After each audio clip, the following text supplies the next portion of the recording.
നമസ്കാരം. 24 എല്ലാ പ്രിയപ്പെട്ട പ്രേക്ഷകർക്കും മോർണിംഗ് ന്യൂസിലേക്ക് സ്വാഗതം. ഇന്ന് ഒക്ടോബർ 3 വെള്ളിയാഴ്ചയാണ്. കന്നി 17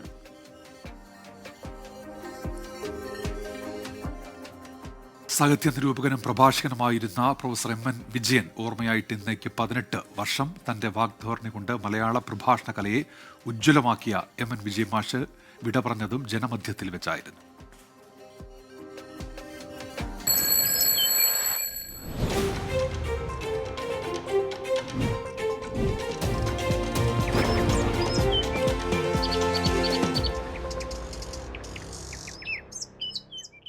നോക്കാം വിശദമായ റിപ്പോർട്ടുകൾ. ശബരിമല സ്വർണ്ണപ്പാളി വിവാദത്തിൽ കുറ്റാരോപിതനായ ഉണ്ണികൃഷ്ണൻ പോറ്റിക്ക് നാളെ നിർണായക ദിനം. ബംഗളൂരുവിൽ നിന്നും തിരുവനന്തപുരം പുളിമാത്തിലെ വീട്ടിലെത്തിയ ഉണ്ണികൃഷ്ണൻ പോറ്റി നാളെ രാവിലെ 10 മണിക്ക് തിരുവിതാംകൂർ ദേവസ്വം വിജിലൻസ് SP സുനിൽകുമാറിന്റെ മുന്നിൽ ഹാജരാകും. കൂടുതൽ ചോദ്യം ചെയ്യുന്നതിലൂടെ ദുരൂഹതകളുടെ ചുരുളഴിക്കാൻ കഴിയും എന്നാണ് അന്വേഷണ സംഘത്തിന്റെ പ്രതീക്ഷ. വിവാദങ്ങൾക്കിടെ തിരുവിതാംകൂർ ദേവസ്വം ബോർഡിന്റെ യോഗം ഇന്ന് ചേരുന്നുണ്ട്. തിരുവനന്തപുരത്ത് ദേവസ്വം ആസ്ഥാനത്താണ് യോഗം. സലീം മാലിക്കാണ് വാർത്തയുടെ വിശദാംശങ്ങളുമായി ഇപ്പോൾ തിരുവനന്തപുരത്ത് നിന്ന് ചേരുന്നത്. Saleem, good morning. ഈ അന്വേഷണം തുടരുകയാണല്ലോ സലീം. എന്തൊക്കെ നിഗമനങ്ങളിൽ ഇതിനോടകം എത്തിച്ചേർന്നിട്ടുണ്ട് ദേവസ്വം വിജിലൻസ്? നാളെയാണല്ലോ നിർണായക ചോദ്യം ചെയ്യൽ. Saleem, good morning Unmesh, Christina.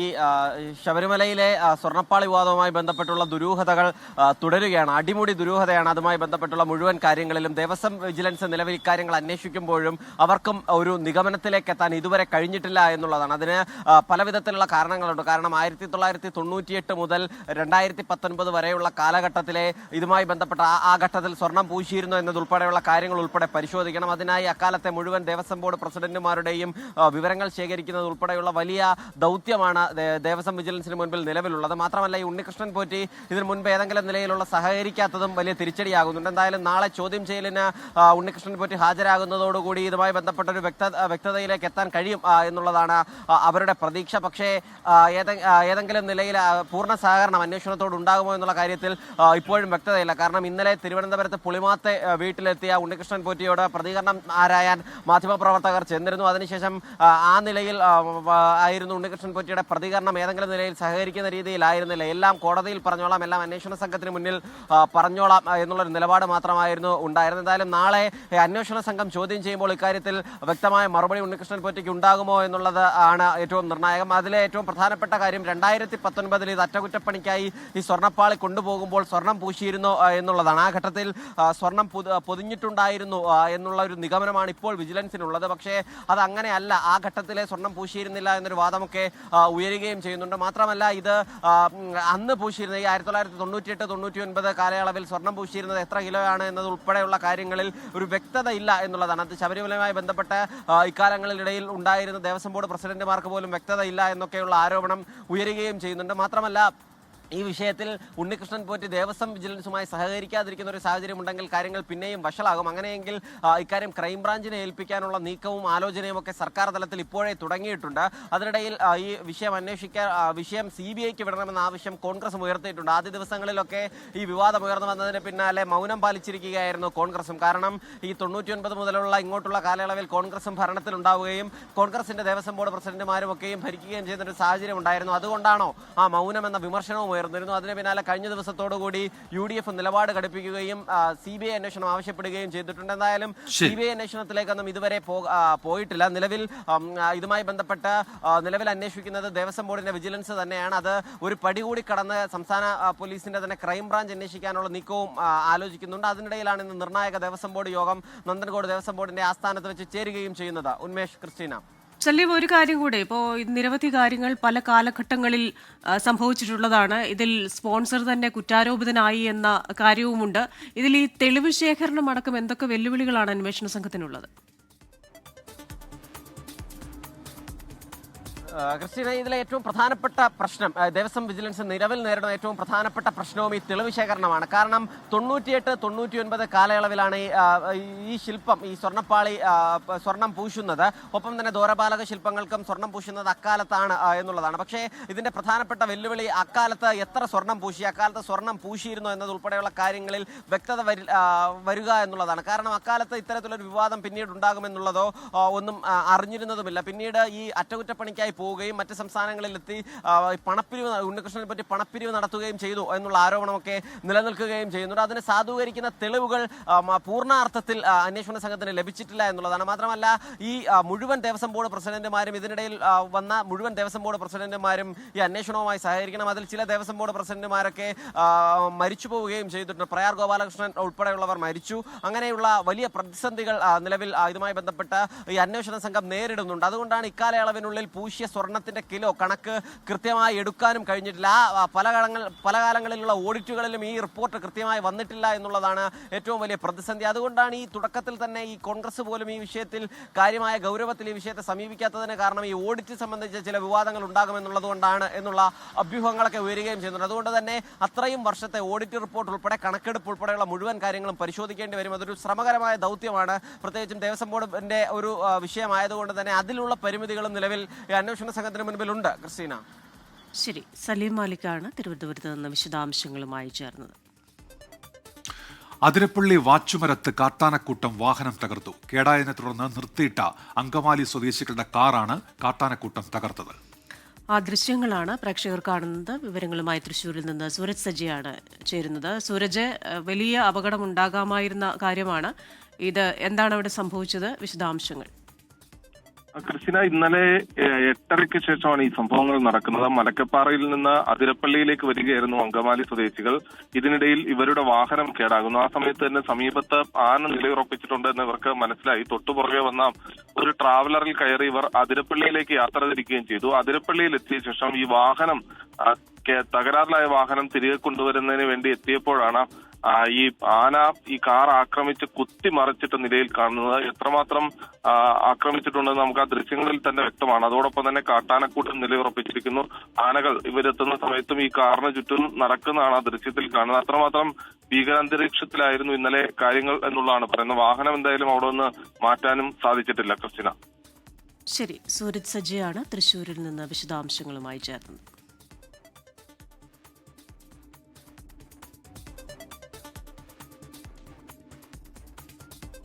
Karur അപകടവുമായി ബന്ധപ്പെട്ട 3 ഹർജികൾ ഇന്ന് മദ്രാസ് ഹൈക്കോടതിയുടെ വിവിധ ബെഞ്ചുകൾ പരിഗണിക്കും.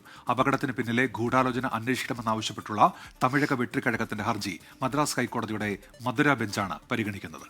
വിശദാംശങ്ങളുമായി മുഹമ്മദ് റഹീസാണ് ചെന്നൈയിൽ നിന്ന് ചേരുന്നത്. റഹീസെ, ഗുഡ് മോർണിംഗ്. ഇന്നിപ്പോൾ DMK സർക്കാരിനും അതേപോലെ തന്നെ വിജയിക്കും തമിഴക വെട്രിക്കഴകത്തിനും ഒക്കെ നിർണായകമായ ഒരു ദിവസമാണല്ലോ. ഏതൊക്കെ ഹർജികൾ, ഏതൊക്കെ കോടതികളാണ് പരിഗണിക്കുന്നത്? എന്തായിരിക്കാം ഇന്നത്തെ ഒരു കോടതി നടപടികൾ?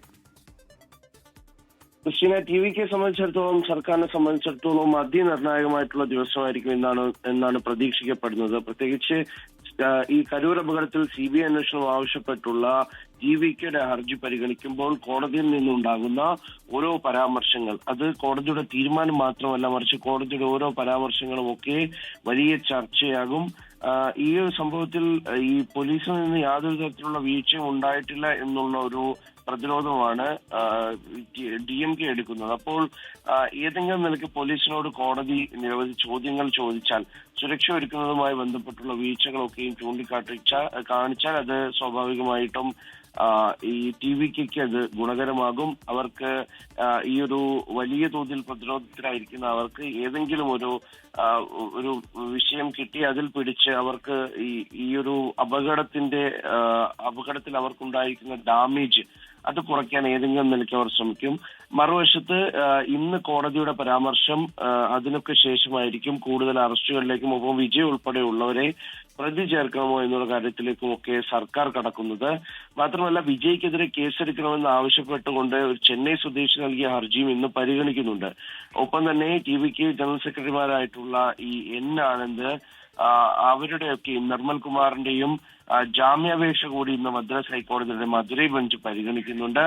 ഈ നേരത്തെ പറഞ്ഞ CBI അന്വേഷണത്തിന്റെ ഹർജിയും മധുരൈ ബെഞ്ചാണ് പരിഗണിക്കുന്നത്.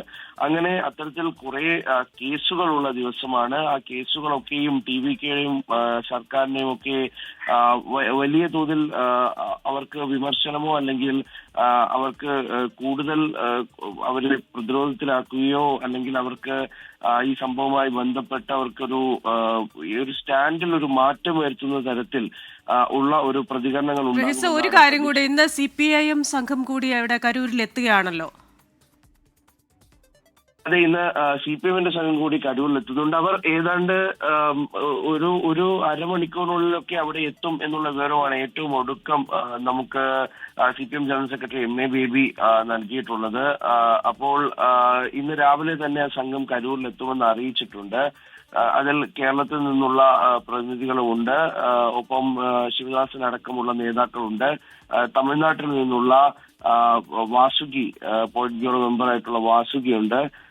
പിന്നീട് തമിഴ്നാട്ടിൽ നിന്നുള്ള ഒരു MP-യും MLA-യും ഒക്കെ അടങ്ങുന്ന സംഘമാണ് ഇത്തരത്തിൽ ഈ തമിഴ്നാട്ടിലേക്ക് വരുന്നത്. നേരത്തെ BJP-യുടെയും കോൺഗ്രസിന്റെയും ഒക്കെ സംഘങ്ങൾ, കോൺഗ്രസിന്റേത് AICC general secretary KC Venugopal വന്നു, BJP-യുടെ പ്രതിനിധി സംഘം വന്നു, പിന്നാലെ CPM-ന്റെ സംഘം കൂടി ഇവിടെ എത്തുന്നുണ്ട്. അതിലൊരു പ്രധാനപ്പെട്ട കാര്യം പറയേണ്ടത്, വിജയിയെ തുടക്കം മുതൽ വിജയിയെ പ്രതിസ്ഥാനത്ത് നിർത്തുന്ന, വിജയ്ക്കെതിരെ എപ്പോഴും ചോദ്യം ചോദിക്കുന്ന, ഈ സംഭവത്തിൽ വിജയ്ക്ക് കൃത്യമായ ഉത്തരവാദിത്തമുണ്ട് എന്ന് പറയുന്ന ഒരു പാർട്ടി അത് CPM മാത്രമാണ്. CPM ആണ് എപ്പോഴും വിജയോട് ചോദ്യങ്ങൾ ചോദിക്കുകയും അദ്ദേഹം ഈ നിയമങ്ങളൊക്കെ ലംഘിച്ചു, ഈ പറയുന്ന തരത്തിൽ എല്ലാ രീതിയിലും നിർദ്ദേശങ്ങളൊക്കെയും ലംഘിച്ചു എന്നുള്ള അഭിപ്രായമാണ് CPM-നുള്ളത്. അപ്പോൾ അങ്ങനെ CPM-ന്റെ ഒരു സംഘം കൂടി അവിടെ എത്തുന്നുണ്ട്. അപ്പോൾ ഈ MA ബേബി അടക്കമുള്ള നേതാക്കൾ വീണ്ടും ഈ തമിഴ്നാട് CPM-ന്റെ ഇതേ നിലപാട് ആവർത്തിക്കുമോ എന്ന് കൂടി കാണേണ്ടതുണ്ട്.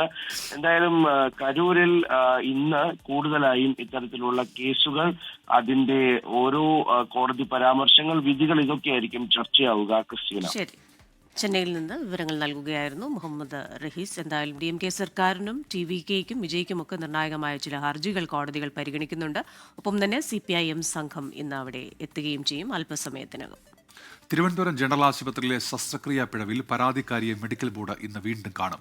ശസ്ത്രക്രിയയ്ക്കിടെ ഗൈഡ് വയർ നെഞ്ചിൽ കുടുങ്ങിയ കാട്ടാക്കട സ്വദേശിനി സുമയ്യ ബോർഡിന് മുൻപാകെ ആരോഗ്യ പ്രശ്നങ്ങൾ വിശദീകരിക്കും.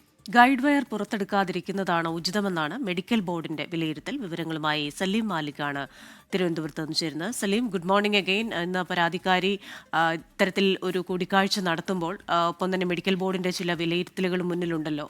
എന്തൊക്കെ കാര്യങ്ങളാണ് ഇന്ന് നടക്കാനിരിക്കുന്നത്? ഉന്മേഷ്, ക്രിസ്റ്റീന, ഇന്ന് പ്രധാനമായും ഈ മെഡിക്കൽ ബോർഡ് സുമയ്യയോട് അറിയിക്കുക, നേരത്തെ തന്നെ അവർ എത്തിച്ചേർന്ന വിലയിരുത്തലാണ് ഗൈഡ് വയർ പുറത്തെടുക്കാതിരിക്കുന്നതാണ് നല്ലത്. ഗൈഡ് വയർ പുറത്തെടുത്താൽ ഗുരുതരമായ ആരോഗ്യ പ്രശ്നങ്ങൾ ഉണ്ടാകുമെന്നുള്ള കാര്യം സുമയ്യയെ ബോധ്യപ്പെടുത്തുകയാണ് ഇന്ന് മെഡിക്കൽ ബോർഡ് ചെയ്യുക. അതിനിടയിൽ മെഡിക്കൽ ബോർഡിന് മുൻപിൽ ഈ ചികിത്സയ്ക്ക് ശേഷം കടുത്ത ആരോഗ്യ പ്രശ്നങ്ങൾ താൻ നേരിടുന്നുണ്ട് എന്ന് സുമയ്യയും ബോധ്യപ്പെടുത്തും. അതിന് പിന്നാലെ ആ ആരോഗ്യ പ്രശ്നങ്ങൾ മറികടക്കാൻ എന്ത് നിലയിലുള്ള ചികിത്സ തേടാമെന്നുള്ള കാര്യങ്ങളിലൊക്കെ ഒരു കൂടിയാലോചന ഉണ്ടാകും. മാത്രമല്ല, ഒരിക്കൽ കൂടി സുമയ്യയുടെ ആരോഗ്യനിലയും ഇന്ന് പരിശോധിച്ചേക്കും. അതിനുശേഷം തുടർ ചികിത്സ സംബന്ധിച്ച കാര്യങ്ങളിലും വ്യക്തത ഉണ്ടാക്കാനാണ് മെഡിക്കൽ ബോർഡിന്റെ തീരുമാനം. ശസ്ത്രക്രിയ നടത്തിയവർക്ക് പിഴവ് സംഭവിച്ചു എന്ന് ആരോഗ്യമന്ത്രി നേരത്തെ പറഞ്ഞിരുന്നു. പക്ഷേ അതുമായി ബന്ധപ്പെട്ട ഒരു നടപടിയും ഉണ്ടായിട്ടില്ല. അത് സുമയ്യ മെഡിക്കൽ ബോർഡിന് മുൻപിൽ ചൂണ്ടിക്കാണിക്കും. അവർക്കെതിരെ നടപടി വേണമെന്ന് ആവശ്യപ്പെടും. മാത്രമല്ല, ഈ തുടർ ചികിത്സ സംബന്ധിച്ച കാര്യങ്ങളിലും ഒരു വ്യക്തതയില്ലെങ്കിൽ സമരം ആരംഭിക്കുക എന്ന നിലയിലേക്ക് സുമയ്യ നേരത്തെ തന്നെ തീരുമാനിച്ചിരുന്നു. അത് മാധ്യമങ്ങളോട് പറഞ്ഞിരുന്നു. അക്കാര്യത്തിൽ സുമയ്യയുടെ ഭാഗത്തു നിന്നുള്ള തുടർ നീക്കങ്ങൾ എന്ത് എന്നുള്ളത് ഇന്നത്തെ മെഡിക്കൽ ബോർഡ് യോഗത്തിന് ശേഷം മാത്രമേ വ്യക്തമാകൂ. കാരണം നേരത്തെ തന്നെ ഈ ഗൈഡ് വയർ പുറത്തെടുക്കണമെന്ന ആവശ്യമാണ് സുമയ്യയും കുടുംബവും ഉയർത്തിയത്. അതിന് പിന്നാലെയാണ് വിശദമായ പരിശോധനയും വിശദമായ ആരോഗ്യ വിദഗ്ധരുടെ പരിശോധനയും ഒക്കെ ഈ വിഷയത്തിൽ നടന്നത്. അതിന് പിന്നാലെ ഈ ഗൈഡ് വയർ പുറത്തെടുത്താൽ കൂടുതൽ അപകടമുണ്ടാകും, അഥവാ ആ ഗൈഡ് വയർ അവിടെ ഇരിക്കുന്നെങ്കിൽ അപകടകാരിയല്ല എന്നുള്ള നിലയിലുള്ള വിലയിരുത്തലായിരുന്നു എത്തിയിരുന്നത്. പക്ഷേ സുമയ്യ ഇക്കാര്യം അംഗീകരിച്ചിട്ടില്ല. കാരണം ഗൈഡ് വയർ അവിടെ ഇരുന്നാൽ അപകടം ഉണ്ടാകില്ല എന്ന് പറയുമ്പോഴും തനിക്ക് ഗുരുതരമായ ആരോഗ്യ പ്രശ്നങ്ങൾ അതിനുശേഷം നേരിടുന്നുണ്ട് എന്ന് ഈ മെഡിക്കൽ ബോർഡിനെ ബോധ്യപ്പെടുത്താനാണ് നീക്കം. മെഡിക്കൽ ബോർഡിന് അത് ബോധ്യപ്പെട്ടില്ലെങ്കിൽ, അതല്ലെങ്കിൽ തുടർ ചികിത്സയുമായി സംബന്ധിച്ച് ഒരു പ്രോട്ടോകോൾ കൃത്യമായി ഉണ്ടായില്ലെങ്കിൽ തുടർന്നുള്ള നീക്കം അതൊരു സമരത്തിലേക്ക് കടക്കുമോ എന്നതുൾപ്പെടെയുള്ള കാര്യങ്ങളും കാത്തിരുന്ന് കാണേണ്ടതാണ്. ഉന്മേഷ്, ക്രിസ്റ്റീന. ശരി, തിരുവനന്തപുരത്ത് നിന്ന് വിവരങ്ങൾ നൽകുകയായിരുന്നു സലീം മാലിക്. അതിരപ്പള്ളി വെറ്റിലപ്പാറയിൽ സ്കൂൾ വിദ്യാർത്ഥിയെ കാണാനില്ല എന്ന് പരാതി. വെറ്റിലപ്പാറ സർക്കാർ സ്കൂളിലെ 10ാം ക്ലാസ് വിദ്യാർത്ഥി അച്ചുവിനെയാണ് കാണാതായത്. ട്രൈബൽ ഹോസ്റ്റലിൽ നിന്ന് പുറത്തുപോയ കുട്ടി തിരികെ എത്തിയില്ല എന്ന് അധികൃതർ അറിയിച്ചു. വിവരങ്ങളുമായി തൃശ്ശൂരിൽ നിന്ന് സൂരജ് സജിയാണ് ചേരുന്നത്. സൂരജ്, കഴിഞ്ഞ ഗാന്ധി ജയന്തി ദിവസമായിരുന്നു, അന്ന് സ്കൂളിൽ എത്തിയ കുട്ടിയാണ്, വൈകുന്നേരമാണ് കാണാതാകുന്നതെന്നാണ് മനസ്സിലാക്കുന്നത്. തെരച്ചിൽ തുടരുകയാണല്ലോ. ക്രിസ്റ്റിന, ഈ കുട്ടിക്ക് വേണ്ടിയുള്ള വ്യാപക തിരച്ചിലാണ് ഈ അതിരപ്പള്ളി ഉൾപ്പെടെയുള്ള വനമേഖലകളിൽ നടത്തുന്നത്. കുട്ടി സ്വാഭാവികമായും സമീപത്തെ ബന്ധുവീടുകളിലേക്കടക്കം പോകുന്നതിനുള്ള ഒരു സാധ്യത മുൻനിർത്തിയുള്ളൊരു തെരച്ചിലായിരുന്നു ഇന്നലെ രാത്രിയൊക്കെ നടന്നത്. പക്ഷേ ഈ ബന്ധുവീടുകളിലെത്തി അന്വേഷിച്ചെങ്കിലും കുട്ടി അങ്ങോട്ടേക്ക് എത്തിയിട്ടില്ല എന്ന് കണ്ടെത്തുകയായിരുന്നു. ഇതോടുകൂടി ഈ കുട്ടിയുടെ വീടിരിക്കുന്ന ഈ ശാസ്താംപൂവം എന്ന് പറയുന്ന പ്രദേശത്തുൾപ്പെടെ ഇന്നലെ വനംവകുപ്പെത്തി തിരച്ചിൽ നടത്തി. പക്ഷേ ഈ കുട്ടിയുടെ മാതാപിതാക്കൾ വനവിഭവങ്ങൾ ശേഖരിക്കുന്നതിന് വേണ്ടി ഇപ്പോൾ ഉൾവനത്തിലാണ് ഉള്ളതെന്നുള്ളതാണ് പിന്നീട് പോലീസിന് ലഭിച്ചിരിക്കുന്ന വിവരം. ഏതെങ്കിലും സാഹചര്യത്തിൽ കുട്ടി ഇനിയിപ്പോൾ ഈ മാതാപിതാക്കളോടൊപ്പം ഉൾവനത്തിൽ പോയോ എന്നൊരു സാധ്യത കൂടി പോലീസ് വനംവകുപ്പും പരിശോധിക്കുന്നുണ്ട്. അങ്ങനെയെങ്കിൽ ഇന്ന് നേരം പുലർന്നതിന് ശേഷം ഈ ഉൾവനത്തിലേക്ക് കയറി മാതാപിതാക്കളെ ആദ്യം കണ്ടെത്താനുള്ള, കുട്ടി അവരോടൊപ്പമാണോ എന്നത് കണ്ടെത്താനുള്ള ഒരു ശ്രമമാണ് നടത്തുന്നത്. അതിന് സമാന്തരമായി തന്നെ കുട്ടി മറ്റിടങ്ങളിലേക്ക് പോയിട്ടുണ്ടോ എന്നത് സംബന്ധിച്ചുള്ള അന്വേഷണവും പോലീസും വനംവകുപ്പും ആരംഭിച്ചിട്ടുണ്ട്. എന്തായാലും അതിരപ്പള്ളി കേന്ദ്രീകരിച്ചുകൊണ്ട് വ്യാപകമായ അന്വേഷണമാണ് 10ാം ക്ലാസ്സുകാരന് വേണ്ടി നടത്തുന്നത്. കൃഷ്ണ, ശരി, സൂരജ് സജ്ജിയാണ് വിശദാംശങ്ങളുമായി ചേർന്നത്.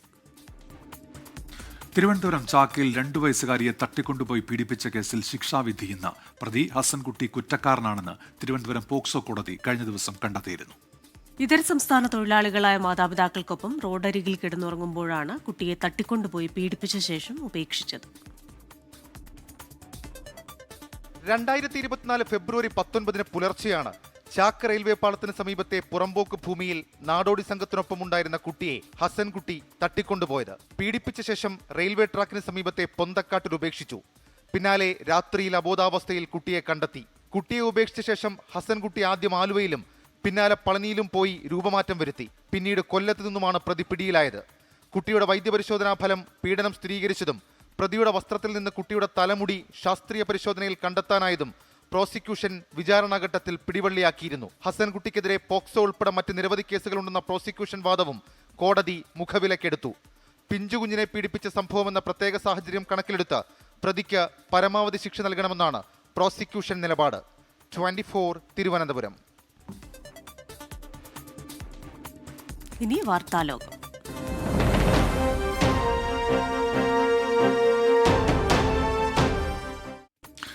അടച്ചുപൂട്ടലിൽ നിലപാട് കടുപ്പിച്ച് ട്രംപ് ഭരണകൂടം. വരും ദിവസങ്ങളിൽ നികുതിപ്പണം പാഴാക്കുന്ന ഏജൻസികളെ ലക്ഷ്യമിടുമെന്ന് വൈറ്റ് ഹൌസ്.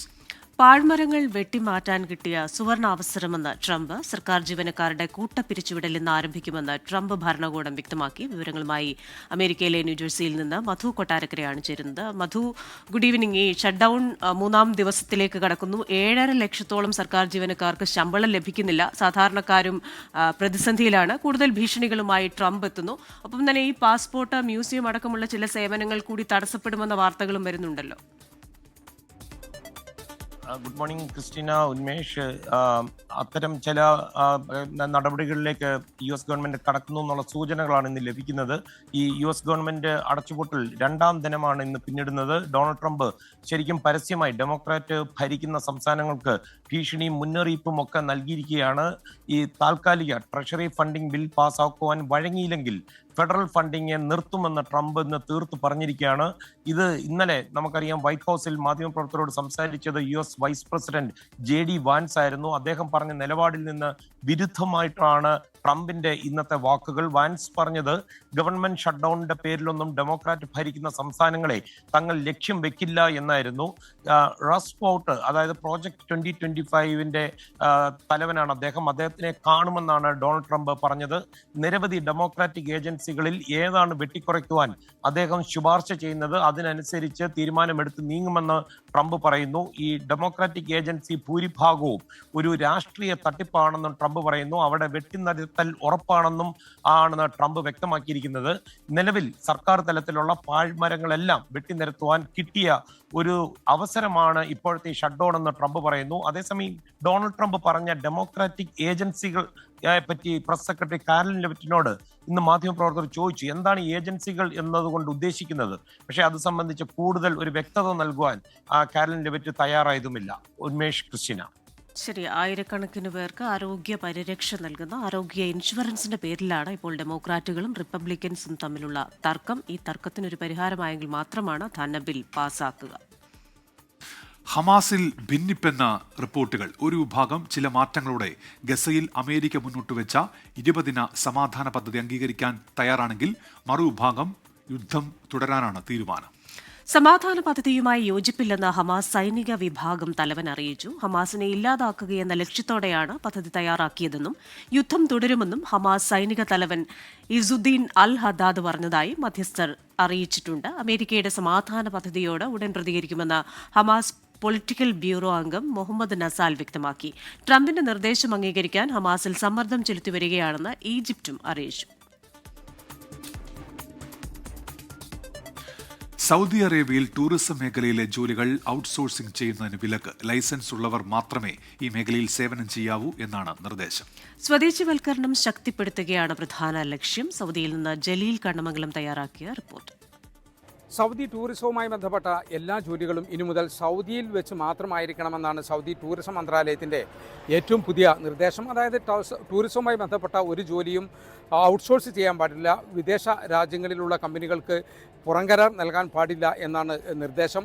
ടൂറിസം ലൈസൻസ് ഉള്ള കമ്പനികൾ മാത്രം, ടൂറിസം ലൈസൻസ് ഉള്ള വ്യക്തികൾ മാത്രമേ ഈ മേഖലയിൽ ജോലി ചെയ്യാൻ പാടുള്ളൂ എന്നാണ് നിർദ്ദേശം.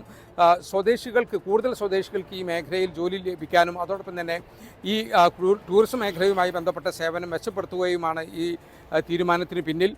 പല തസ്തികകളും ഇതിനകം സ്വദേശിവൽക്കരിച്ചിട്ടുണ്ട്. ഈ മേഖലയിൽ ജോലി ചെയ്യുന്ന പകുതിയിലധികം പേരും ഇപ്പോൾ സൗദി വനിതകളാണ് എന്നതും ഇതിൻ്റെ ഒരു പ്രത്യേകതയാണ്. എല്ലാ തൊഴിലാളികളും സൗദി ടൂറിസം മന്ത്രാലയത്തിനും അതോടൊപ്പം തന്നെ മാനവശേഷി വികസന മന്ത്രാലയത്തിനും രജിസ്റ്റർ ചെയ്യണമെന്നും നിർദ്ദേശമുണ്ട്. അത് താൽക്കാലിക ജോലിയാണെങ്കിൽ പോലും രജിസ്റ്റർ ചെയ്യണമെന്നാണ് നിർദ്ദേശം.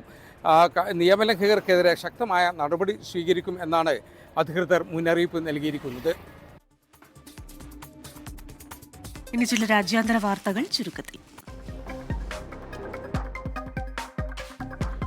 ഗസയിലെ ജനങ്ങൾക്ക് സഹായ വസ്തുക്കളുമായി പുറപ്പെട്ട ഗ്ലോബൽ സുമൂദ് ഫ്ലോട്ടില്ല കപ്പലുകളിൽ ഒരെണ്ണം ഇസ്രയേൽ ഉപരോധം ഭേദിച്ചതായി റിപ്പോർട്ടുകൾ. ഇതാദ്യമായാണ് ഒരു കപ്പൽ ഇസ്രയേൽ ഉപരോധം ഭേദിക്കുന്നത്. എന്നാൽ മുഴുവൻ കപ്പലുകളും പിടിച്ചെടുത്തു എന്നാണ് ഇസ്രയേൽ പ്രതിരോധ മന്ത്രാലയത്തിന്റെ അവകാശവാദം. ലോകത്തെ ഏറ്റവും വലിയ സ്റ്റാർട്ടപ്പ് ഏതാണെന്ന ചോദ്യത്തിന് പുതിയ ഉത്തരമായി ശതകോടീശ്വരനായ ഇലോൺ മസ്കിന്റെ ബഹിരാകാശ പേടക നിർമ്മാണ കമ്പനിയായ സ്പേസ് എക്സിനെ പിന്നിലാക്കി സാം ഓൾട്ട്മാന്റെ ഓപ്പൺ AI ഒന്നാമത്. സ്പേസ് എക്സിന്റെ $400 ബില്യൺ മൂല്യമാണ് ഓപ്പൺ AI മറികടന്നത്. തുർക്കിയിൽ ഇസ്താംബൂളിൽ ഭൂചലനം 5 തീവ്രത രേഖപ്പെടുത്തി. ആളപായമില്ല. ഇസ്താംബൂളിന് തെക്ക് പടിഞ്ഞാറുള്ള മർമര കടലാണ് പ്രഭവ കേന്ദ്രം. താലിബാൻ വിദേശകാര്യമന്ത്രി ആമീർ ഖാൻ മുത്തഖി ഇന്ത്യ സന്ദർശിക്കും. 2021 അഫ്ഗാൻ ഭരണം ഏറ്റെടുത്തതിനു ശേഷം ആദ്യമായാണ് താലിബാൻ മന്ത്രി ഇന്ത്യയിലേക്ക് വരുന്നത്. സന്ദർശനത്തെക്കുറിച്ച് ഇന്ത്യ ഔദ്യോഗികമായി സ്ഥിരീകരിച്ചിട്ടില്ല.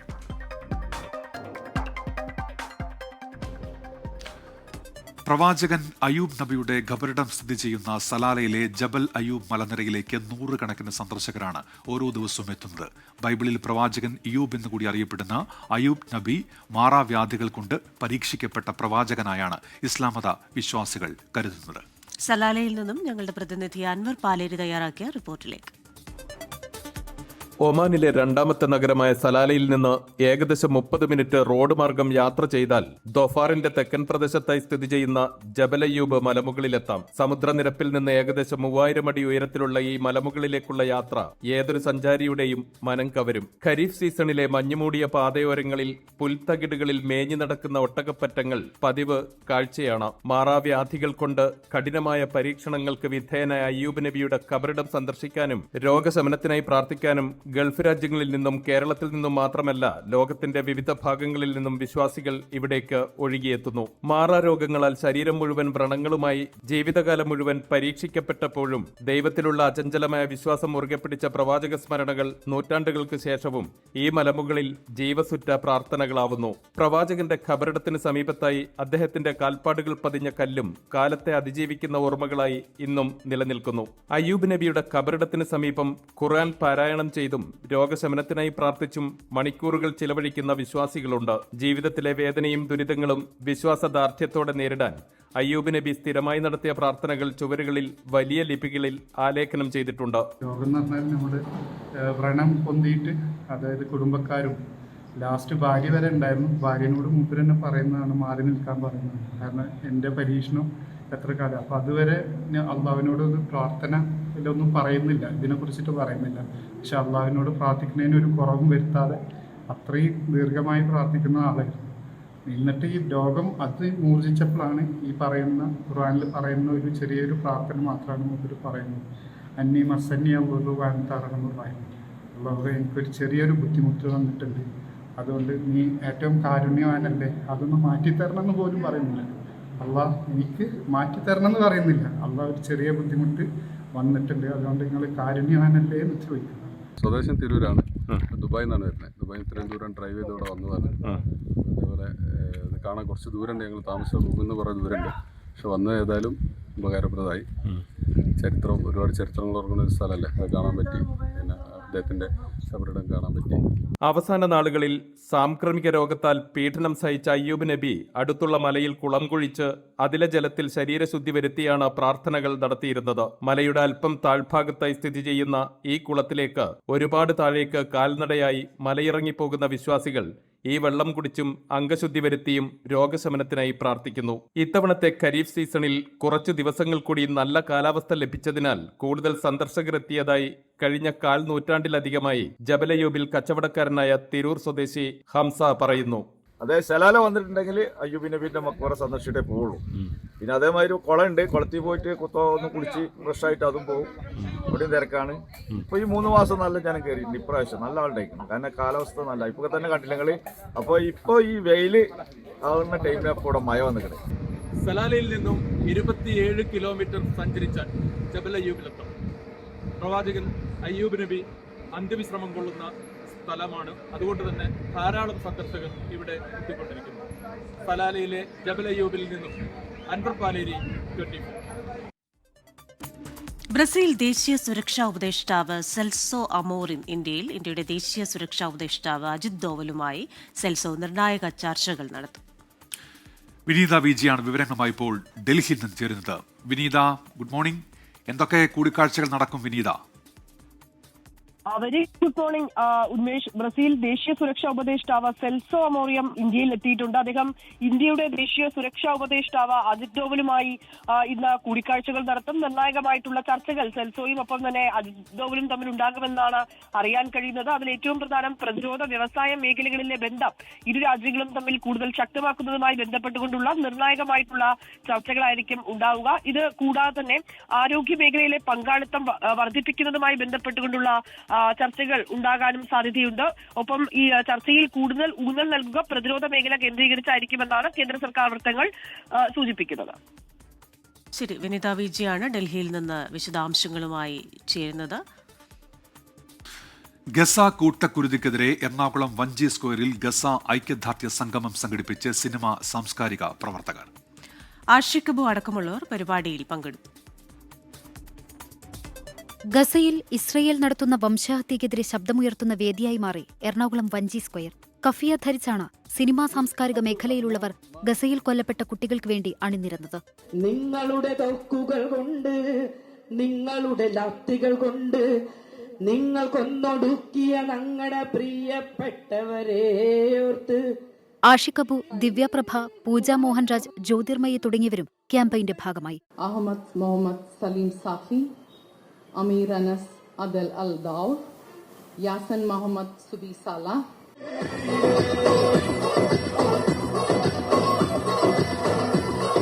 സംസ്ഥാനത്തുടനീളം ഗസയ്ക്ക് ഐക്യദാർഢ്യം പ്രഖ്യാപിച്ച് നടത്തിയ ക്യാമ്പയിന്റെ ഭാഗമായാണ് എറണാകുളം വഞ്ചി സ്ക്വയറിലും ഗസയുടെ പേരുകൾ എന്ന പരിപാടി നടത്തിയത്. 24 കൊച്ചി. ഐ ലവ് മുഹമ്മദ് വിവാദം ആശങ്കപ്പെടുത്തുന്നതെന്ന് കേരള മുസ്ലിം ജമാഅത്ത് സംസ്ഥാന ജനറൽ സെക്രട്ടറി ഇബ്രാഹിമുൽ ഖലീൽ അൽ ബുഖാരി തങ്ങൾ. ജനാധിപത്യ ഇന്ത്യയിൽ ഏത് വിഭാഗത്തിനും തങ്ങളുടെ നേതാവിനെ സ്നേഹിക്കാനും ഇഷ്ടം പ്രകടിപ്പിക്കാനും അവകാശമുണ്ടെന്നിരിക്കെ ഈ വിഷയത്തിൽ ദൌർഭാഗ്യകരമായ വിവാദങ്ങൾ ഉയർത്തി കലാപങ്ങളും ആക്രമണങ്ങളും അഴിച്ചുവിടുന്നത് ഭരണഘടനയെ അവഹേളിക്കലാണെന്നും അദ്ദേഹം പറഞ്ഞു. ഇതര മതസ്ഥരെ സഹോദരതുല്യം സ്നേഹിക്കാനും ചേർത്ത് പിടിക്കാനുമാണ് പ്രവാചകർ പഠിപ്പിച്ചതെന്നും അദ്ദേഹം പറഞ്ഞു. SYS മലപ്പുറത്ത് സംഘടിപ്പിച്ച സ്നേഹലോകം പരിപാടി ഉദ്ഘാടനം ചെയ്ത് സംസാരിക്കുകയായിരുന്നു ഇബ്രാഹിമുൽ ഖലീൽ അൽ ബുഖാരി തങ്ങൾ.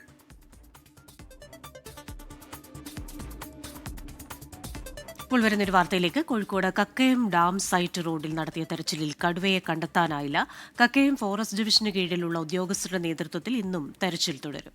വിനോദസഞ്ചാരികൾ ജാഗ്രത പാലിക്കണമെന്ന് വനംവകുപ്പ് മുന്നറിയിപ്പ് നൽകിയിട്ടുണ്ട്. സമീർ സി മുഹമ്മദാണ് കോഴിക്കോട് നിന്ന് വിവരങ്ങളുമായി ചേരുന്നത്. സമീർ, തിരച്ചിൽ എപ്പോഴാണ് ആരംഭിക്കുക? എന്തൊക്കെയാണ് വിവരങ്ങൾ സമീർ?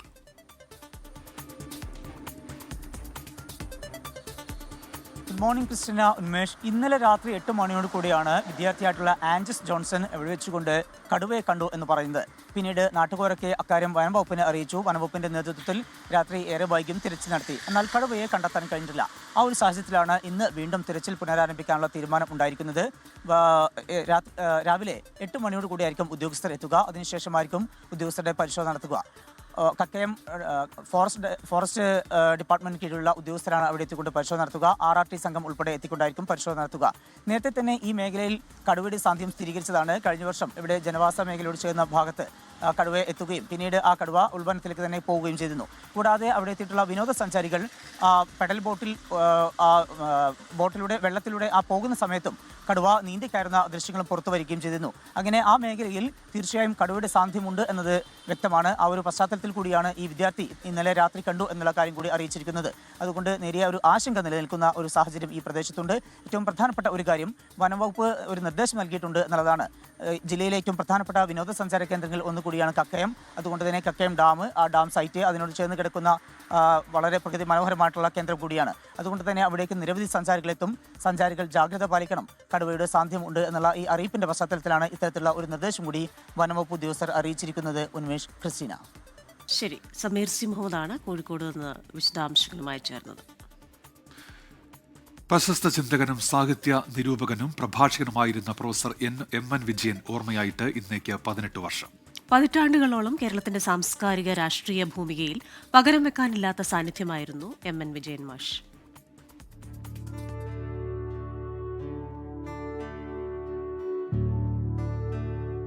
മനുഷ്യരെ നന്മയുടെ വഴിയെ നടത്താൻ വാക്കുകളെ കൂട്ടുപിടിച്ച സ്നേഹനിധിയായ അധ്യാപകനായിരുന്നു പ്രൊഫസർ എം.എൻ. വിജയൻ.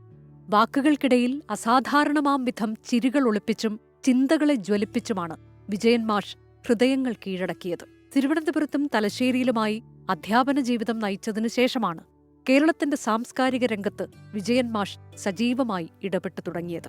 കാവ്യവിശകലനത്തിനും ജീവിത വ്യാഖ്യാനത്തിനും മനഃശാസ്ത്രത്തെ ഉപയോഗപ്പെടുത്തിയ മലയാളത്തിലെ ഏക വിമർശകൻ എം.എൻ. വിജയനാണ്.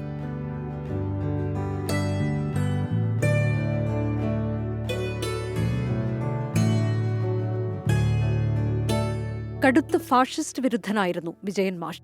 ഇടതുപക്ഷ പ്രസ്ഥാനത്തിന് സംഭവിക്കുന്ന അപജയങ്ങൾക്കെതിരെ ഇടപെട്ടതിന്റെ പേരിൽ അവസാന കാലത്ത് പാർട്ടിക്ക് അനഭിമതനായപ്പോഴും വിമർശനങ്ങളിൽ വിട്ടുവീഴ്ചയ്ക്ക് തയ്യാറായിരുന്നില്ല മാഷ്. ആർക്കു വേണ്ടി പാർട്ടി എന്ന ചോദ്യത്തിന് ഉത്തരം കിട്ടുന്നില്ലെങ്കിൽ പാർട്ടിക്ക് വേണ്ടി എന്ന വാക്കിനർത്ഥമില്ലെന്ന് വിജയൻ മാഷ് വ്യക്തമായി പറഞ്ഞു.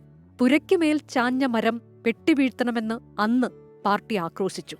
ചിന്ത പബ്ലിക്കേഷൻസ് ആ വാദമുന്നയിച്ച് ലേഖന സമാഹാരമിറക്കി. പക്ഷേ മാഷ് പതറിയില്ല.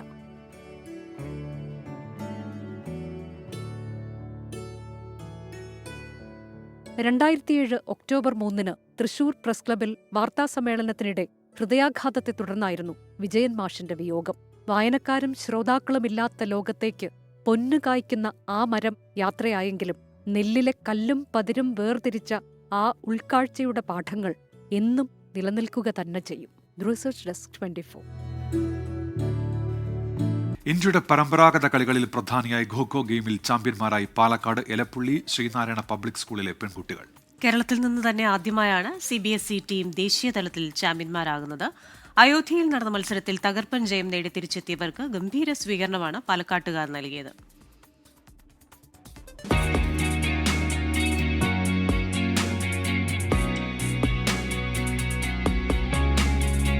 വേഗതയും ചാതുര്യവും ടീം സ്പിരിറ്റും അതാണ് ഖോ.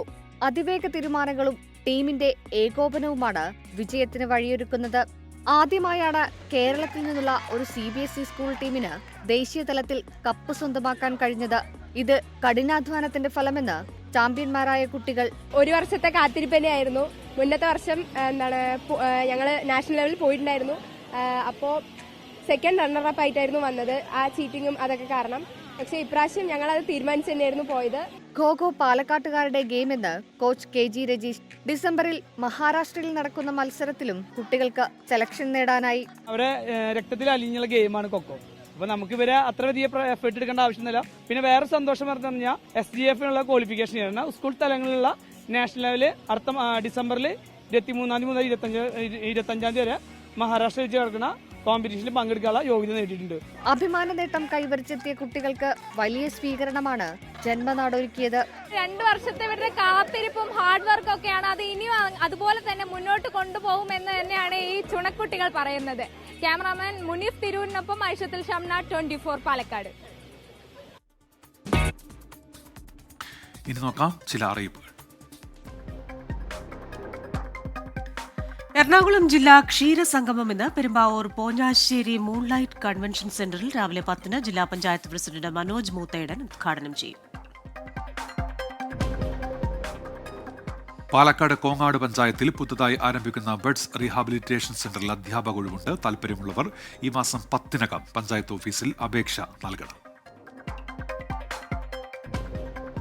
പാലക്കാട് ആലനല്ലൂരിൽ ഗവൺമെന്റ് ഹൈസ്കൂൾ ഓഫീസിൽ ഫുൾ ടൈം മീനിയൽ സർവീസിൽ താൽക്കാലിക ഒഴിവ്. കൂടിക്കാഴ്ച ഇന്ന് രാവിലെ 11-ന്.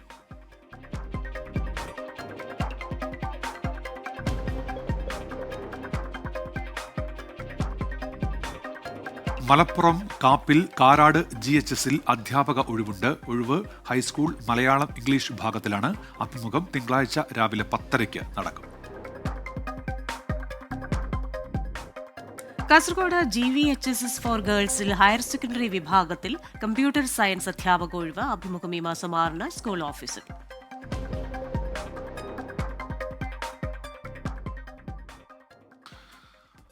തിരുവനന്തപുരം ചാക്കയിൽ 2 വയസ്സുകാരിയെ തട്ടിക്കൊണ്ടുപോയി പീഡിപ്പിച്ച കേസിൽ ശിക്ഷാവിധി ഇന്നാണ്. പ്രതി ഹസൻകുട്ടി കുറ്റക്കാരനാണെന്ന് തിരുവനന്തപുരം പോക്സോ കോടതി കണ്ടെത്തിയിരുന്നു.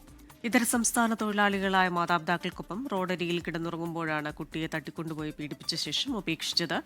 സലീം മാലിക്കാണ് വിശദാംശങ്ങളുമായി തിരുവനന്തപുരത്ത് നിന്ന് ചേരുന്നത്. സലീം, വിവരങ്ങൾ. ഉന്മേഷ് ക്രിസ്റ്റീന, കഴിഞ്ഞ വർഷം 2024 ഫെബ്രുവരി 19 പുലർച്ചെ ചാക്ക റെയിൽവേ പാളത്തിന് സമീപത്തെ പുറമ്പോക്ക് ഭൂമിയിൽ നാടോടി സംഘത്തിനൊപ്പം ഉണ്ടായിരുന്ന കുട്ടിയെ തട്ടിക്കൊണ്ടുപോയി പീഡിപ്പിച്ച കേസിലാണ് ഇന്ന് ശിക്ഷാവിധി പ്രഖ്യാപിക്കുക. അന്ന് കേരളത്തിന്റെ മനസ്സാക്ഷിയെ തന്നെ ഞെട്ടിച്ച സംഭവമായിരുന്നു അത്. കാരണം മാധ്യമങ്ങൾ ഉൾപ്പെടെ ഒരു ദിവസം മുഴുവൻ ആ വാർത്തയ്ക്കൊപ്പം നിന്നതും നമ്മൾ അന്ന് കണ്ടതാണ്. ആ കേസിലാണ് പ്രതിയായ ഹസൻകുട്ടി കുറ്റക്കാരനെന്ന് കഴിഞ്ഞ ദിവസം തിരുവനന്തപുരം പോക്സോ കോടതി കണ്ടെത്തിയത്. അതിന് പിന്നാലെ ഇന്ന് ഈ വിഷയത്തിൽ ശിക്ഷാവിധി ഉണ്ടാവുകയും ചെയ്യും. ഈ കുട്ടിയെ പീഡിപ്പിച്ച ശേഷം റെയിൽവേ ട്രാക്കിന് സമീപത്തെ പൊന്തക്കാട്ടിൽ കുട്ടിയെ ഉപേക്ഷിക്കുകയായിരുന്നു. പിന്നാലെ രാത്രിയിൽ അബോധാവസ്ഥയിലാണ് കുട്ടിയെ കണ്ടെത്തിയത്. അതിന് പിന്നാലെ ഈ ഹസൻകുട്ടി എന്ന പ്രതി ആലുവയിൽ പോയി, പിന്നാലെ പളനിയിൽ പോയി, 2ഇടത്തും പോയി രൂപമാറ്റം വരുത്തിയിരുന്നു. അതിനുശേഷം കൊല്ലത്ത് നിന്നാണ് പ്രതിയെ വലിയ പരിശോധനയ്ക്കൊടുവിൽ പിടിയിലായത്. ഇതിന് പിന്നാലെ കുട്ടിയുടെ വൈദ്യപരിശോധനാ ഫലം വന്നു. അങ്ങനെയാണ് ഈ പീഡനം സ്ഥിരീകരിക്കുന്നത്.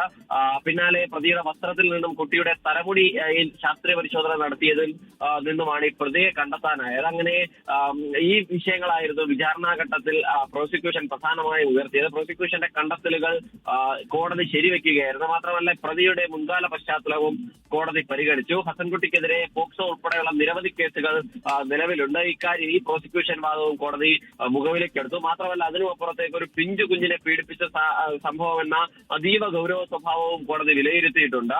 എന്തായാലും ആ പ്രത്യേക സാഹചര്യം തന്നെ കണക്കിലെടുത്തുകൊണ്ട് പ്രതിക്ക് പരമാവധി ശിക്ഷ നൽകണം എന്നുള്ളതാണ് പ്രോസിക്യൂഷൻ നിലപാട്. ആ പരമാവധി ശിക്ഷയിലേക്ക് എത്തുമോ എന്നുള്ളത് തന്നെയാണ് ഇന്ന് നമ്മൾ കോടതിയിൽ നിന്ന് കാത്തിരിക്കുന്നത്.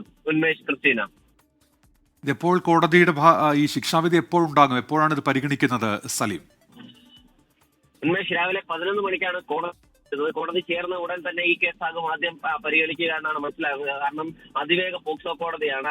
അവിടെ ഈ കേസുകൾ പ്രത്യേക പരിഗണനാ സ്വഭാവത്തിലുള്ള കേസുകൾ മാത്രമാണ് ഉള്ളത്. അതുകൊണ്ട് തന്നെ സ്വാഭാവികമായും ഇന്ന് രാവിലെയോടുകൂടി തന്നെ ആദ്യം ഈ കോടതി ചേരുന്ന സമയം 11 മണിയോടുകൂടി തന്നെ ഈ കേസ് പരിഗണിക്കും. അതിനുശേഷം തൊട്ടു പിന്നാലെ തന്നെ ശിക്ഷാവിധി ഉണ്ടാകാനാണ് സാധ്യത. കാരണം മറ്റു നടപടിക്രമങ്ങൾ കോടതിയുടെ ഭാഗത്തായില്ല. ഇനി പ്രതിയെ കേൾക്കുക എന്നുള്ള ഇതിനും സാധ്യതയില്ല. കാരണം ഈ വിചാരണാഘട്ടം അതിനുശേഷം ഈ ശിക്ഷ വിധിക്കുമ്പോൾ മാത്രമാണ് പ്രതിയെ കേൾക്കുന്നത്. ചില പ്രത്യേക സാഹചര്യങ്ങളിൽ പ്രതിയോട് എന്തെങ്കിലും പറയാനുണ്ടോ ശിക്ഷാവിധിക്ക് മുൻപ് എന്ന് ചോദിക്കും. പക്ഷേ അങ്ങനെ ചോദിച്ചാലും പ്രതി മറ്റെന്തെങ്കിലും പറഞ്ഞാലും ഏറ്റവും കുറഞ്ഞ ശിക്ഷ നൽകണമെന്ന് പ്രതിയുടെ അഭിഭാഷകൻ ഒരുപക്ഷെ വാദിച്ചേക്കും. പക്ഷേ അതിനും കാര്യമായ സാധ്യതയില്ല. എന്തായാലും ഈ രാവിലെയോടുകൂടി തന്നെ ആദ്യ കേസായി തന്നെ കാര്യം പരിഗണിക്കുകയും ഉച്ചയ്ക്ക് മുൻപ് തന്നെ ആ കേസിൽ എന്താണ് ശിക്ഷാവിധി എന്ന് അറിയാനും കഴിയും എന്നുള്ളതാണ് നമ്മൾ മനസ്സിലാക്കുന്നത്. ഉന്മേഷ്, ശരിയേറെ ചർച്ചയായ ചാക്ക പോക്സോ കേസിൽ ഇന്ന് ശിക്ഷാവിധി. വിവരങ്ങൾ നൽകിയത് സലീം മാലിക് തിരുവനന്തപുരത്ത് നിന്ന്. ആലപ്പുഴ വണ്ടാനം മെഡിക്കൽ കോളേജ് ആശുപത്രിയിൽ കാലിൽ മുറിവുമായി എത്തിയ രോഗിയുടെ വിരൽ മുറിച്ചു മാറ്റിയ സംഭവത്തിൽ ഇന്ന് റിപ്പോർട്ട് സമർപ്പിക്കും. ആശുപത്രി സൂപ്രണ്ട് ഡോക്ടർ ഹരികുമാർ നിയോഗിച്ച 4-അംഗ സമിതിയുടേതാണ് റിപ്പോർട്ട്. ഈ റിപ്പോർട്ടിന്റെ അടിസ്ഥാനത്തിലായിരിക്കും തുടർ നടപടി. വിവരങ്ങളുമായി ആലപ്പുഴയിൽ നിന്ന് അശ്വിൻ പാലാഴിയാണ് ചേരുന്നത്. Ashwin, good morning. ഈ 4-അംഗ സമിതി ഇന്ന് റിപ്പോർട്ട് സമർപ്പിക്കുകയാണ്. രോഗിയുടെ ബന്ധുക്കളുടെ മൊഴി എടുത്തിട്ടുണ്ട്. ഒപ്പം തന്നെ ചികിത്സിച്ച ഡോക്ടേഴ്സിന്റെ അടക്കം മൊഴിയുണ്ട്. എന്തൊക്കെ കാര്യങ്ങളാകും ഈ റിപ്പോർട്ടിൽ ഉണ്ടാവുക? എപ്പോഴാണ് റിപ്പോർട്ട് നൽകുക? ഉമേഷ്, ക്രിസ്റ്റിന, കഴിഞ്ഞ 27-നാണ് കാലിൽ ഒരു മുറിവുമായി എത്തിയ വയോധികയുടെ 2 വിരലുകൾ ഈ ചികിത്സയ്ക്കിടെ മുറിച്ചു മാറ്റിയ സംഭവം ഉണ്ടായത്. ഈ വിഷയം ബന്ധുക്കളെ അറിയിച്ചില്ല, രോഗിയെ അറിയിച്ചില്ല എന്നുള്ളതായിരുന്നു ഗുരുതരമായ പിഴവായി ചൂണ്ടിക്കാണിച്ചിരുന്നത്. ഈ സംഭവം ചൂണ്ടിക്കാണിച്ച് ജില്ലാ മെഡിക്കൽ ഓഫീസറും ആശുപത്രി സൂപ്രണ്ടിനും കുടുംബം പരാതി നൽകിയിരുന്നു. ആ പരാതിയുടെ അടിസ്ഥാനത്തിലാണ് വിഷയം അന്വേഷിക്കാൻ വിവിധ ഡിപ്പാർട്ട്മെന്റുകളിലെ വിദഗ്ധരെ നിയോഗിച്ച് 4-അംഗ സമിതി രൂപീകരിച്ച് അന്വേഷണത്തിന് സൂപ്രണ്ട് ഉത്തരവിട്ടത്. ആ അന്വേഷണ റിപ്പോർട്ടാണ് ഇന്ന് ആശുപത്രി സൂപ്രണ്ടിന് മുന്നിലെത്തുക. ഇവർ ഈ രോഗിയുടെയും ഒപ്പം രോഗിയെ ചികിത്സിച്ച ഡോക്ടേഴ്സിന്റെയും നഴ്സസിന്റെയും ഒക്കെ മൊഴി രേഖപ്പെടുത്തിയിരുന്നു. ഈ സംഭവവുമായി ബന്ധപ്പെട്ട കാര്യങ്ങൾ ചോദിച്ച് മനസ്സിലാക്കുകയും ചെയ്തിരുന്നു. ഇതിൽ നിന്ന് ആണ് റിപ്പോർട്ട്, അതിന്റെ അവസാന രൂപം ഇന്ന് സൂപ്രണ്ടിന് മുന്നിലെത്തുക. നമ്മൾ മനസ്സിലാക്കുന്നിടത്തോളം വിരൽ മുറിച്ചു മാറ്റിയതല്ല, അത് ചികിത്സയ്ക്കിടെ താനെ പോയതാണ് എന്നുള്ളതാണ് നിലവിൽ ആ റിപ്പോർട്ടിൽ ഉള്ളത്. ഈ വയോധിക ഒരു ഷുഗർ പേഷ്യന്റ് കൂടിയാണ്. അതുമായി ബന്ധപ്പെട്ട പ്രശ്നങ്ങൾ കാലിനുണ്ടായിരുന്നു. അങ്ങനെ താനെ മുറിഞ്ഞു പോയ വിരലാണ് എന്നുള്ളതാണ് റിപ്പോർട്ടിൽ പരാമർശിച്ചത്. രോഗിയെ അറിയിച്ചില്ല, ബന്ധുക്കളെ അറിയിച്ചില്ല എന്നുള്ളത് ഒരു തെറ്റായി കൂടി ആശുപത്രി അധികൃതർ കാണുന്നുണ്ട്. എന്തായാലും റിപ്പോർട്ടിന്റെ അന്തിമ രൂപത്തിൽ എന്താണ് എന്നുള്ള കാര്യത്തിൽ ഇന്നൊരു വ്യക്തത വരും. അതിനുശേഷമായിരിക്കും തുടർ നടപടികൾ ഈ വിഷയത്തിൽ സ്വീകരിക്കുക. അശ്വിനി, ഈ റിപ്പോർട്ടിൽ എന്തൊക്കെ കാര്യങ്ങൾ ഇപ്പോൾ വന്നിട്ടുണ്ടെന്ന് അറിയാൻ കഴിയുന്നുണ്ടോ? പ്രാഥമികമായി എന്തൊക്കെ പരാമർശങ്ങളുണ്ടെന്ന്?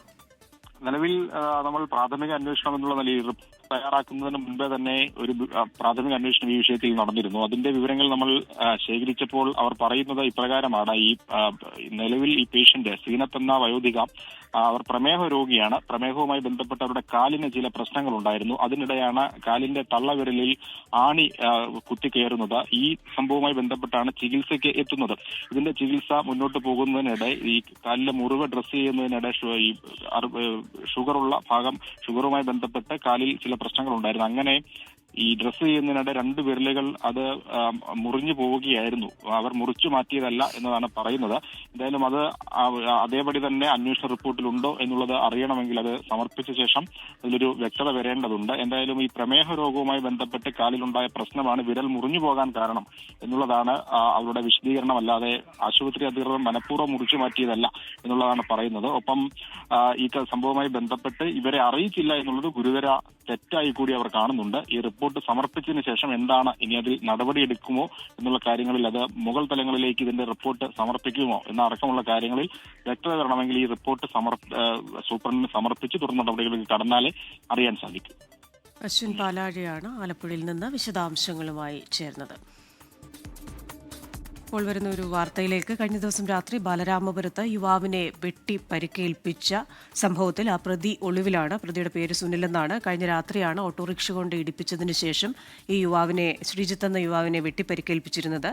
തേമ്പാമുട്ടം സ്വദേശിയായ സുനിലാണ് ഇപ്പോൾ ഒളിവിലുള്ളത്. ആക്രമണത്തിന് കാരണം വ്യക്തിവൈരാഗ്യമാണെന്നാണ് പോലീസ് പറയുന്നത്. ബാലരാമപുരം സ്വദേശിയായ ശ്രീജിത്തിനാണ് ഇന്നലെ രാത്രി വെട്ടേറ്റുന്നത്.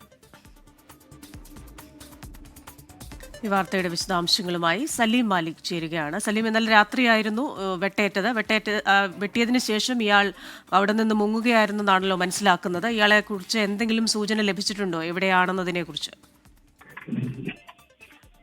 ക്രിസ്ത്യയുടെ നിലവിൽ അത് സംബന്ധിച്ച സൂചന പോലീസിന് ലഭിച്ചിട്ടില്ല. പോലീസ് വ്യാപകമായ പരിശോധനയിലാണ്. ഈ വെട്ടാനുള്ള കാരണം വ്യക്തിവൈരാഗ്യമാണ് എന്നുള്ളതാണ് പോലീസ് മനസ്സിലാക്കുന്നത്. പക്ഷേ എന്താണ് ഇവർ തമ്മിലുള്ള പ്രശ്നം എന്നതുൾപ്പെടെയുള്ള കാര്യങ്ങളിൽ ഇനി കൂടുതൽ പരിശോധന വേണം. മാത്രമല്ല, ഈ ശ്രീജിത്തിന്റെ മൊഴി ശേഖരിച്ചാൽ മാത്രമേ ഇവർ തമ്മിലുള്ള വൈരാഗ്യത്തിന്റെ കാരണം വ്യക്തമാകൂ. നിലവിൽ ഇന്നലെ ഈ മൊഴി രേഖപ്പെടുത്താനായി പോലീസ് എത്തിയെങ്കിലും ഈ ശ്രീജിത്ത് സംസാരിക്കാൻ പറ്റുന്ന നിലയിലായിരുന്നില്ല. ഇന്ന് രാവിലെയോടുകൂടി പോലീസ് എത്തി ഈ മെഡിക്കൽ കോളേജിലെത്തി ശ്രീജിത്തിന്റെ മൊഴി രേഖപ്പെടുത്തും. മാത്രമല്ല അതിനുശേഷം ഈ തേമ്പാമൂട് സ്വദേശിയായ സുനിൽ അക്രമം നടത്തിയ ശേഷം അവിടെ നിന്നും മുങ്ങുകയായിരുന്നു. ഇപ്പോൾ ഒളിവിലുള്ള സുനിൽ എവിടെയാണ് എന്നുള്ളതിൽ പോലീസ് ഇപ്പോൾ കൃത്യമായ വിവരം ലഭിച്ചിട്ടില്ല എന്നാണ് പറയുന്നത്. പക്ഷേ CCTVയുടെ ഉൾപ്പെടെ ദൃശ്യങ്ങൾ ശേഖരിച്ചിട്ടുണ്ട്. അങ്ങനെ സുനിൽ പോയ വഴി തേടി സുനിലിനെ എളുപ്പത്തിൽ പിടിക്കാൻ കഴിയുമെന്നുള്ളതാണ് പോലീസ് പറയുന്നത്. ഇന്ന് ഉച്ചയോടുകൂടി തന്നെ സുനിലിനെ കണ്ടെത്താൻ കഴിയും എന്നും പോലീസ് പറയുന്നു. ഇന്നലെ രാത്രി ബൈക്കിൽ വരികയായിരുന്ന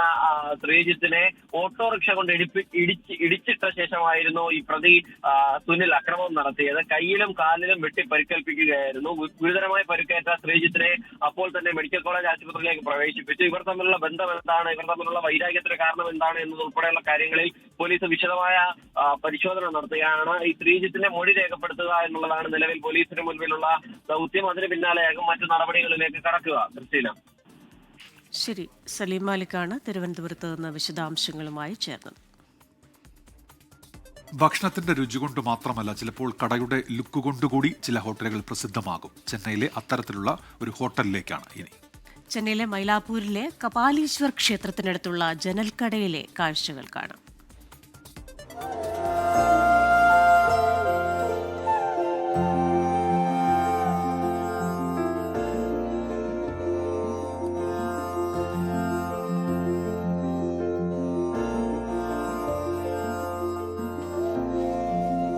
ഈ കാണുന്നതാണ് ചെന്നൈക്കാരുടെ പ്രിയപ്പെട്ട ജനൽക്കട. വാതിലില്ല, നെയിം ബോർഡില്ല, മേശയോ കസേരകളോ ഇല്ല. ഈ ജനൽ തുറക്കുന്നതാണ് ഹോട്ടൽ തുറന്നു എന്നുള്ള സിഗ്നൽ. ഈ സിഗ്നൽ കിട്ടിയാൽ ആളുകൾ ഓട്ടോമാറ്റിക്കായിട്ട് ഇങ്ങോട്ട് എത്തിക്കോളും. കച്ചവടമെല്ലാം ഈ ജനലിന് ഉള്ളിലൂടെ തന്നെ.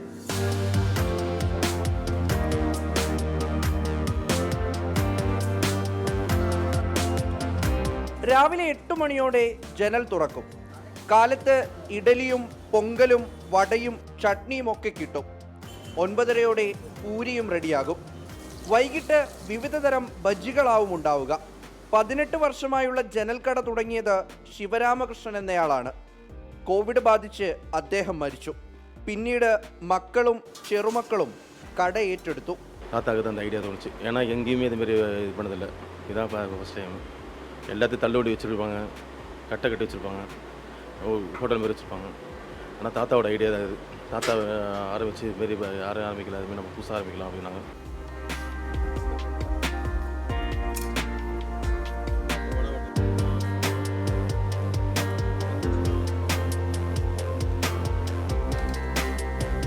വിലക്കുറവും ഭക്ഷണത്തിൻ്റെ രുചിയുമാണ് തങ്ങളെ ഇവിടേക്ക് വീണ്ടും എത്തിക്കുന്നതെന്നാണ് ജനൽക്കടയിൽ സ്ഥിരമെത്തുന്നവർ പറയുന്നത്.